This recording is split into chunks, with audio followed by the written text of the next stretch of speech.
What's going on, guys? Welcome back to the channel. Welcome back to another episode of Greyman Operations. Today we're going to be looking at the new Southwest Holsters Cobra. Can you still call it new?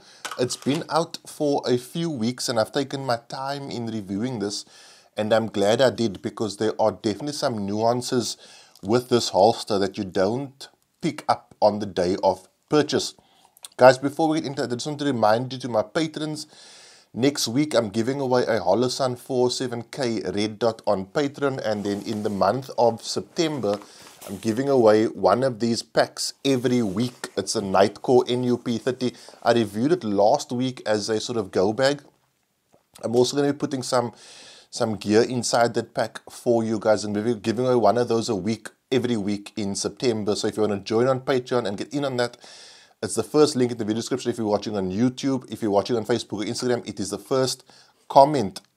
Okay, let's get into the Southwest Holsters Cobra. So we're going to follow a specific path here. I'm going to talk to you about features, then I'm going to talk to you about setup, then speed, comfort, and conclusion. So first and foremostly, I have all of the variants of the Cobra, right? And I've run it in pretty much every different style. The reason you're watching this video is probably because you are a firearm owner and you want to get the best bang for your buck, or you want to get the best holster possible, because we all know carrying these things is a bit of a schlep, and if you can find a better way to carry it, then it's just going to make your life a lot easier. Most firearm owners, most seasoned firearm owners have one or two holsters in their inventory. I have quite a few.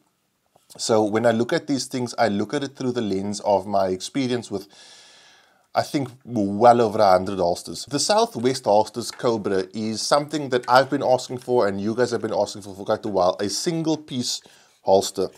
The Rattler design, which I don't have with me at this very instant, is more of your flexible center. The Cobra has a non-flexible but really aggressively curved center. If I sort of put the firearm side parallel to the ground, look at the aggression in that curve on the mag carrier side. Conversely, if I put the mag carrier side parallel to the ground, look at how intensely the firearm side curves downwards.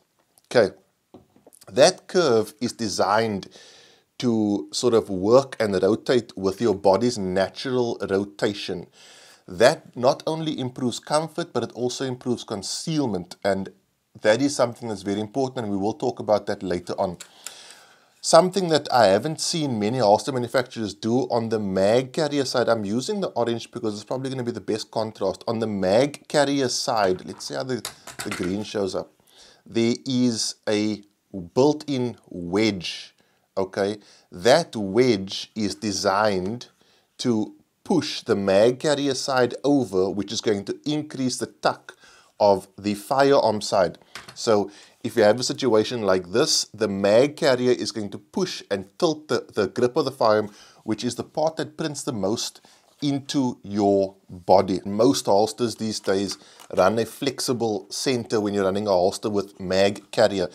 Also, you'll notice something different about the Cobra versus all other appendix carrier holsters, or most appendix carrier holsters, is that the Cobra has an integrated wedge or camming device. All AIWB appendix holsters should have some device that cams the firearm side into your body. Otherwise, you are almost certainly going to print. So the way this works is, as you wear the firearm, the holster wraps around with your belt. It follows your body's natural curve, and this part here impacts that wedge, thereby tucking that side, which is the firearm grip side, into your body, aiding with concealment. Something I do also need you guys to note, is you see those witness marks over there? This holster is so small, you will need to adjust your belt. The Core Essentials belts have an inner track that unfortunately means you don't really know what exact setting you were on prior.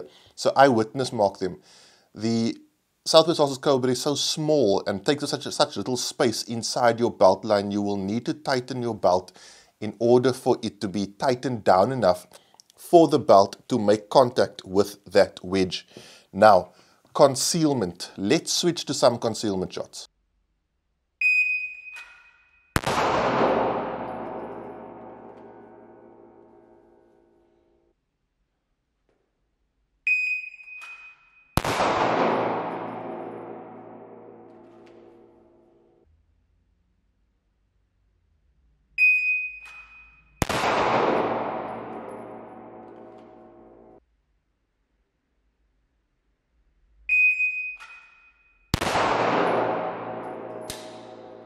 So guys, for safety purposes, it is vital to always properly conceal your firearm. If you don't conceal your firearm, it makes you a potential target for bad guys.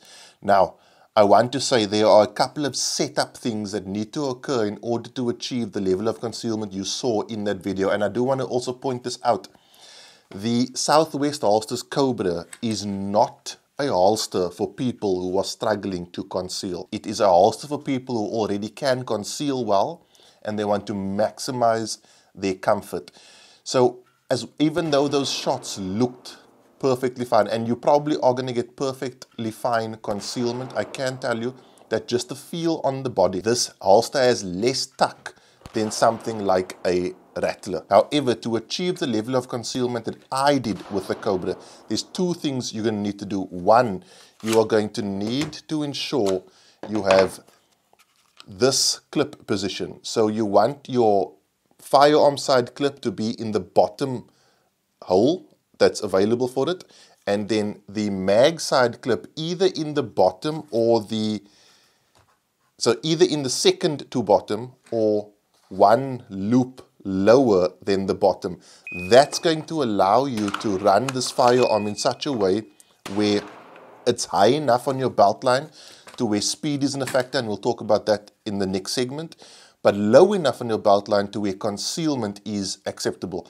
Something else that I think is massively improves the holster is getting yourself one of these wedges. Southwest Holsters sells these wedges, and they sticky Velcro onto the back. They're very, very easy to install, and I found that this not only increases concealability but also increases comfort. If you want to run an alias system, I recommend you run it in the center. That gives the belt enough time to wrap around and then impact on the claw. If you run it in one of these, in this holes over here, the belt is sort of away from the claw and you don't get that camming angle. Let's talk about speed.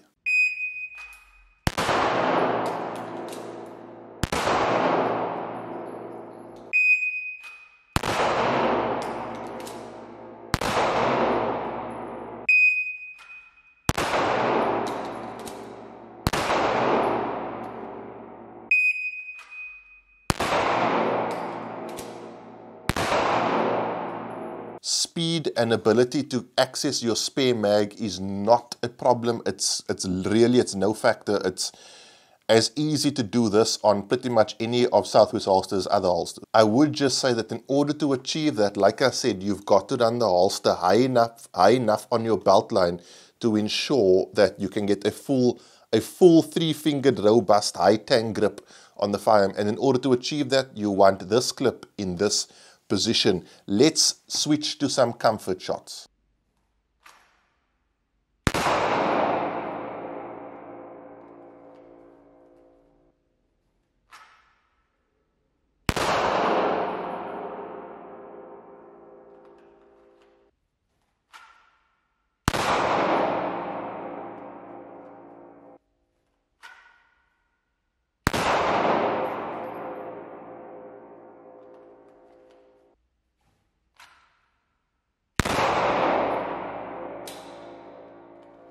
So guys, given the size of this holster, and if you consider that this full holster is about the size of just the firearm section of a rattler, comfort is not going to be a problem. Now, some top tips, guys. As I said, if you by the means, get the wedge. It makes a massive difference to comfort and concealment. If you are by the means and you do have a weapon mounted light, a compact weapon mounted light, and we're going to talk about weapon mounted lights a bit later on, get a holster for the weapon mounted light. It's just more holster inside your pants, which is going to aid with concealment. The one disadvantage this holster has is that because it's so small, if you look at that, there's so little holster beneath the belt line that it has the capacity, or often does, lean forward, right? And when it leans forward, that's when your printing starts happening, because there's nothing here to press against it. When you've got a longer holster, something like this, on your belt line, you've got your body here pressing against it, which aids in concealment because it actually pushes the holster back into your body. I'll tell you right now, if James makes holsters for full-size weapon lights, if he makes Cobras for the full-size weapon lights, that's going to be a really, really game-changing situation, because you're going to get the comfort and size of the Cobra, but you're going to get that maximum concealment that you get from full-size holsters. I did a full video on what I'm talking about. It's popping up in the screen now, but the bigger the holster, the easier it's going to be to conceal. Another thing I did, guys, is I cut my sweat guard down. You can see this sweat guard situation. I'm not a big sweat guard fan. They come out like this. So if you want this situation, you're going to have to cut it yourself. It's very easy. You literally use a hacksaw and sandpaper, and I'm able to achieve that result. So who is the Southwest Holsters Cobra for? So firstly and foremostly, I want to commend James for innovation. Those of you who follow my channel know I am a huge fan of innovation. I love it when people try new things, and James and his company Southwest Holsters have been at the forefront of doing that for quite a while. So I've got to say well done to James for trying new things. This holster is not for people seeking better concealment. This holster is for people who understand concealment properties, who are getting good concealment, but they are seeking a higher level of comfort. This holster is definitely, I think, for the more athletically built people. I also think this holster is very useful for people who spend time in compromised positions. Compromised position sounds like such a strong word, but what I'm saying is people who ride motorcycles, people who are driving in their vehicles all day. Because it's so small and so comfortable, because it's so small, it does make it an excellent option for people who spend a lot of time in a seated position, who want to be able to carry as little as possible, but as much as is necessary. So guys, the Southwest Holsters Cobra, if you go into it and you are able to purchase the wedge and you run your clips in this clip position, you are going to get an acceptable level of concealment with a much higher level of comfort. As you guys know, I keep my reviews super independent and I serve the community before the supplier. I will tell you that this holster is not going to improve your concealment if you are already struggling to conceal. So if that is something that bothers you at this juncture and you think buying the Southwest Holsters Cobra is going to solve that, it's probably going to give you the same slightly worse level of concealment than you already have, well, depending on what holster you're running. If you set it up like this with the integrated wedge. I want to say a huge thanks to Southwest Holsters and James for always supporting the channel. Like I said, I want to commend him for his desire to innovate. I absolutely love and appreciate that, and also the fact that he was open enough to consult with me on certain things of this holster that actually didn't make it into the final package. So I really appreciate that. Really appreciate that. I'll leave Southwest Holsters link down below if you want to go and check it out. The holster is definitely worth adding to your inventory if you know what you're getting on those days when you're going to go on long drives, go camping, go out into where you're going to be in compromised positions, have to bend over a lot. This is the kind of thing that will really make that a bit easier. That's it, guys. I'll see you guys soon for some reviews and some Patreon giveaways. Have a good week. Be safe. Train hard. Cheers. God bless.